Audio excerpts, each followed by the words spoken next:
Just a few years ago, India imported nearly every advanced microchip it used. Today, the country is actively absorbing billions of dollars in foreign investment to build out its own domestic silicon empire, which raises a massive question. Can India actually become the next Taiwan? To understand why this is happening now, you have to look at artificial intelligence. Artificial intelligence requires immense computing capability, and semiconductors are the non-negotiable physical power driving that entire digital economy.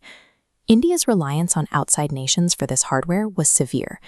Back in 2015, the United States and its allies built a heavily guarded, highly specialized monopoly that the Indian government struggled to penetrate.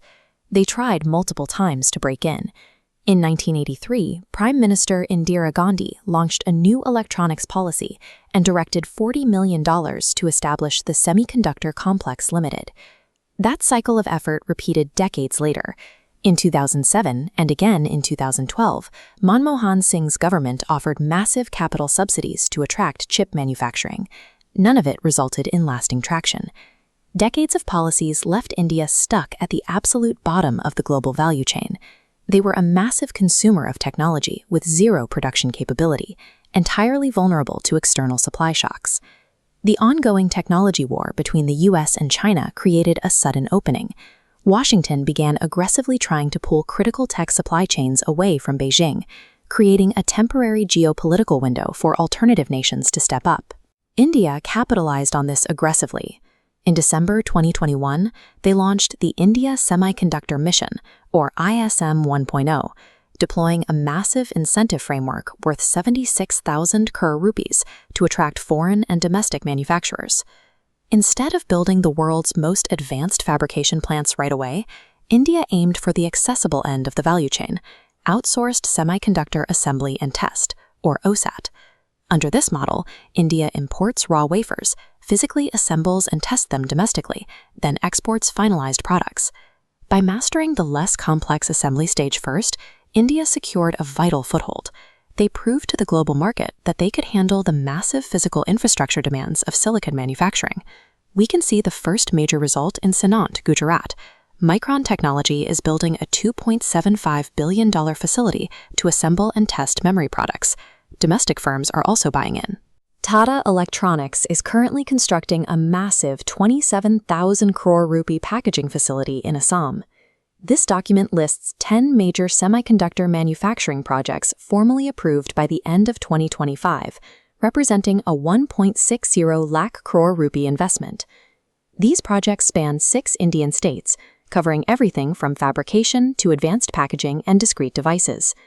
The rapid appearance of these massive new factories marks a dramatic pivot from policy debate to concrete physical reality. India is no longer just a market for chips, it is becoming a producer of them.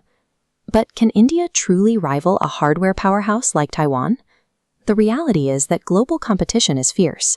The United States is actively courting countries like Vietnam and Mexico, which already have deeply integrated electronics hubs. Meanwhile, to bypass Western sanctions, China is pouring an estimated $100 billion into rapidly expanding its own semiconductor manufacturing base. Because India actively stays detached from China-centric trade networks, they can't win this race on cheap labor and government subsidies alone. To survive, they have to find ways to deeply integrate their new facilities into wider East Asian supply chains. Replacing Taiwan isn't the immediate reality. The country has to navigate a highly competitive global market and severe geopolitical limits just to maintain the momentum they have right now. To push through those limits, the 2026 Union Budget announced India Semiconductor Mission 2.0. This graphic highlights the 1,000 crore rupee allocation. That money shifts focus beyond basic assembly, funding indigenous research, equipment production, and full-stack Indian intellectual property design. Take a look at this vertical bar graph. The financial prize driving this massive multi-decade effort is a domestic semiconductor market that is projected to reach between $100 and $110 billion by 2030. India began this journey as a pure importer of silicon. By systematically moving through assembly toward indigenous design and fabrication, they are positioning themselves to reduce external dependencies and claim a sovereign role in the AI-powered future.